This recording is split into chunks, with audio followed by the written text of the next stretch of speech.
As a brand, Realme is well known for its quirky designs, competitive pricing, and attractive hardware. So when they sent over the Realme GT Master Edition to me, I was expecting more of the same. With some top-shelf hardware at bargain prices, is this the new king of the mid-range segment? Well, hey guys, I'm Soham, you're watching the EJ Tech Show, and after having spent about a week or so with the Realme GT Master Edition, I'm going to give you my review of it in this video. So if you do enjoy it, don't forget to subscribe to the Editor G channel, and if you're feeling generous, give us a thumbs up.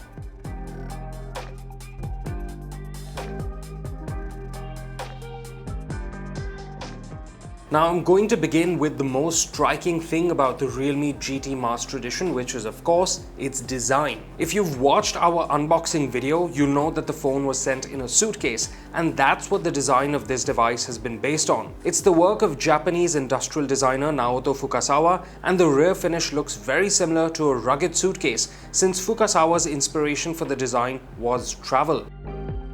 In fact, Fukasawa is well known for his product design work with Japanese retail brand Muji, and if you actually go to his website and see what he's designed as a travel suitcase for Muji, you'll see a very similar sort of rugged suitcase design that's also found here on the back of the Realme GT Master Edition. Now, apart from just looking unique, the suitcase pattern is finished in vegan leather, which makes it less prone to scratches, cracks, and dust than a glossy plastic or glass back. The ridges in the leather also make the phone easier to grip in the hand, so much so that I did not feel the need to use the included TPU phone cover even once. However, if you do still want to use it while retaining the suitcase look, Realme has mimicked that design on the phone case as well. The Master Edition is 8mm thin, but this Voyager grey unit with the suitcase finish is a bit thicker thanks to those ridges at 8.7mm. Still, it's fairly slim and lightweight too, weighing in at 180 grams for this particular variant. The frame of the phone is made of plastic, but it still feels very well built, and the device has a nice bit of heft to it that makes it feel just a touch more premium. Overall, in this Voyager grey color variant, I think Realme has done a great job in setting this phone apart from everything else out there. It may not suit everyone's sense of style, but I think it's a fantastic step away from the plain vanilla, boring glass and plastic slabs.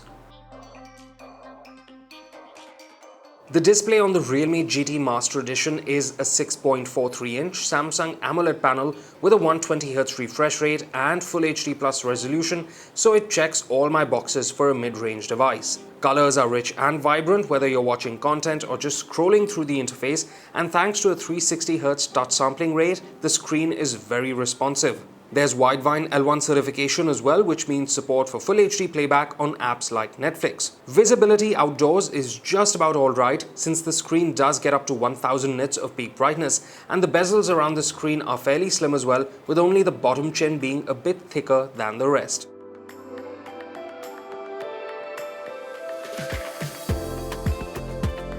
Now, there's a triple camera setup on the back of the Realme GT Master Edition, which includes a 64-megapixel primary sensor, an 8-megapixel ultra-wide sensor, and a dedicated 2-megapixel macro sensor. Like most Realme phones, pictures taken in well-lit outdoor conditions come out pretty nicely with good depth of field and range of color from the primary sensor. Pictures taken with it are quite sharp, and there's more than enough detail on offer. The ultra-wide sensor also performs quite well, but there is a noticeable shift in color and quality between this and the primary sensor. There's not a lot of distortion along the edges, but there is visible grain in indoor ultra-wide shots, and overall detail is a bit lacking when compared to the main sensor, which is expected. HDR and image processing isn't the most consistent in pictures taken with the Master Edition, with the sky sometimes being made artificially blue and other times being captured quite naturally. Moreover, I wish Realme would have replaced that 2-megapixel macro sensor with a telephoto lens, or at least bumped it up in resolution,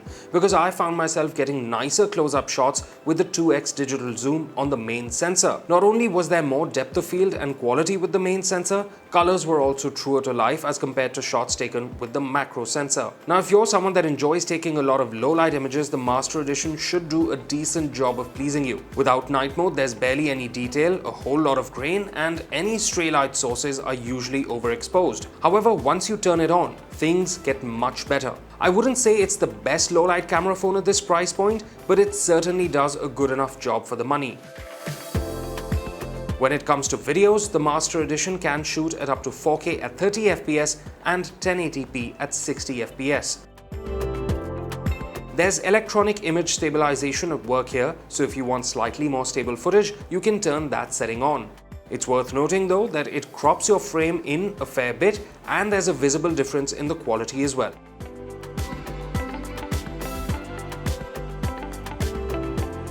The front camera on the GT Master Edition is a 32 megapixel sensor embedded in a hole punch.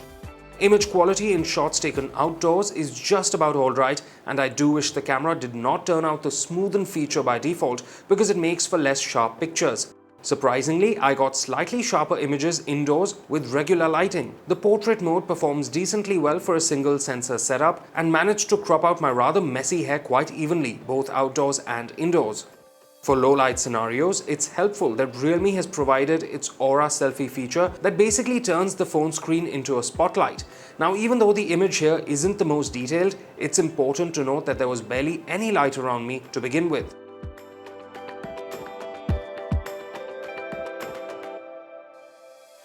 Now, performance is one of the main highlights of the Realme GT Master Edition since it does come packed in with that Snapdragon 778G 5G chipset from Qualcomm and up to 8 GB of RAM, which this variant is fitted with.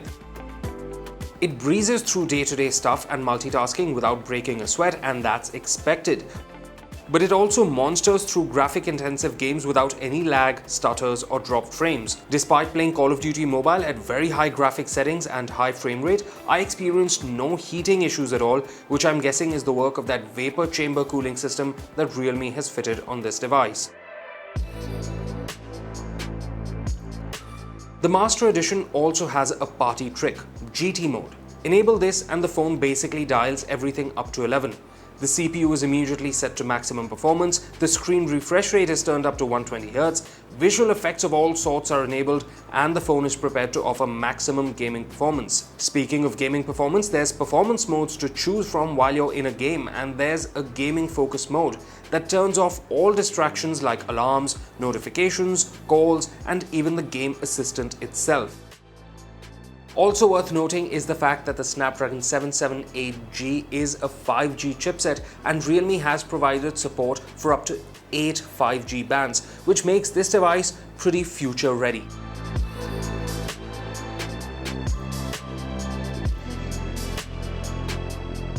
Realme UI 2.0 is what the GT Master Edition runs on, based on Android 11.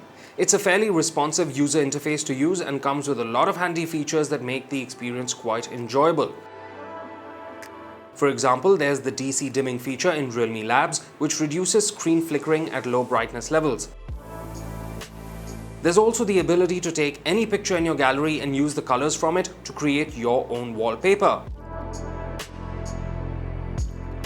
Another notable feature is RAM expansion that helps make the user experience even snappier. And that's not all. There's other stuff like gesture shortcuts, the assistive ball, quick launch, and a whole lot more. So it's safe to say that Realme UI 2.0 is packed with plenty of utility. However, I will admit there's some amount of preloaded bloatware here, but all third-party apps can at least be uninstalled immediately.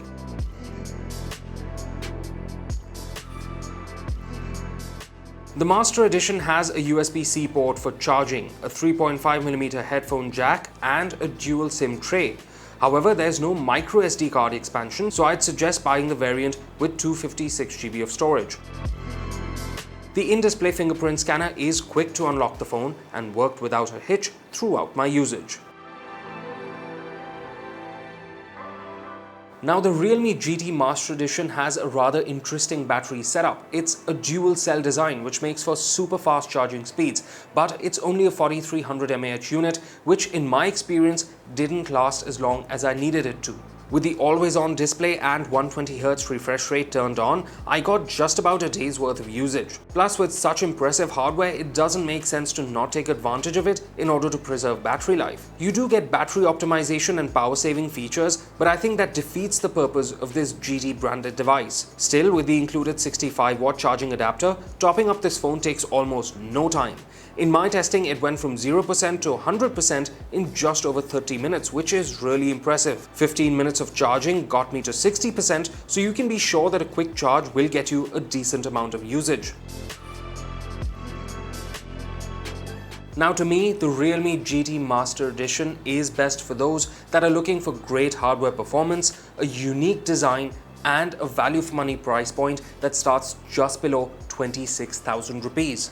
Yes, the camera performance could have been slightly better, but I think the phone more than makes up for it with its features and excellent gaming chops, which is what I think will attract most buyers towards it. The Samsung Galaxy Z Fold3 has officially launched in India, and better yet, it's here in our hands. So we're very excited. But before we unbox the phone, please hit the like button and subscribe to our channel so you don't miss out on any future tech content.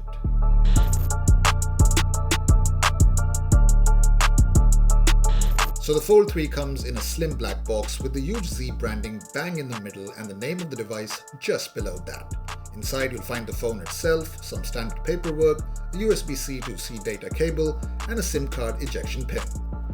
Just like the Galaxy S21 series from earlier this year, the Galaxy Z Fold3 doesn't come bundled with a charger in the box, but it does support up to 25-watt wired charging, and you'd have to buy a charger separately if you don't have one lying around somewhere in your house. Anyway, back to the phone, and let's quickly get it unwrapped so we can finally play with this bad boy.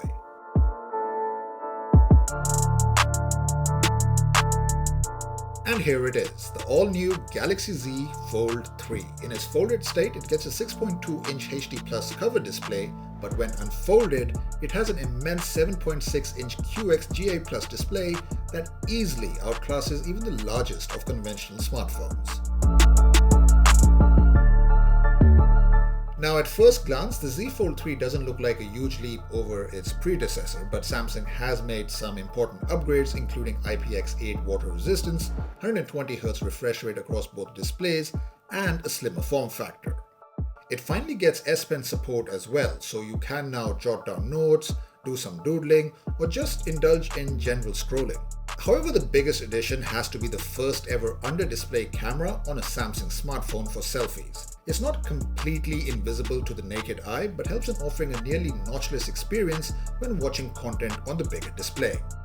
Apart from that, the Galaxy Z Fold 3 is powered by the flagship Snapdragon 888 chipset with 12GB of RAM and up to 512GB of storage. Keeping the lights on is a 4400 mAh battery, and the phone boots the latest Android 11 software with Samsung's One UI running on top. There's a 12-megapixel triple rear camera setup on the back as well. We'll definitely test out that camera and the general day-to-day performance, so if you're interested in buying the Samsung Galaxy Z Fold 3, do stay subscribed to the Editor G channel to make sure you don't miss our upcoming full review.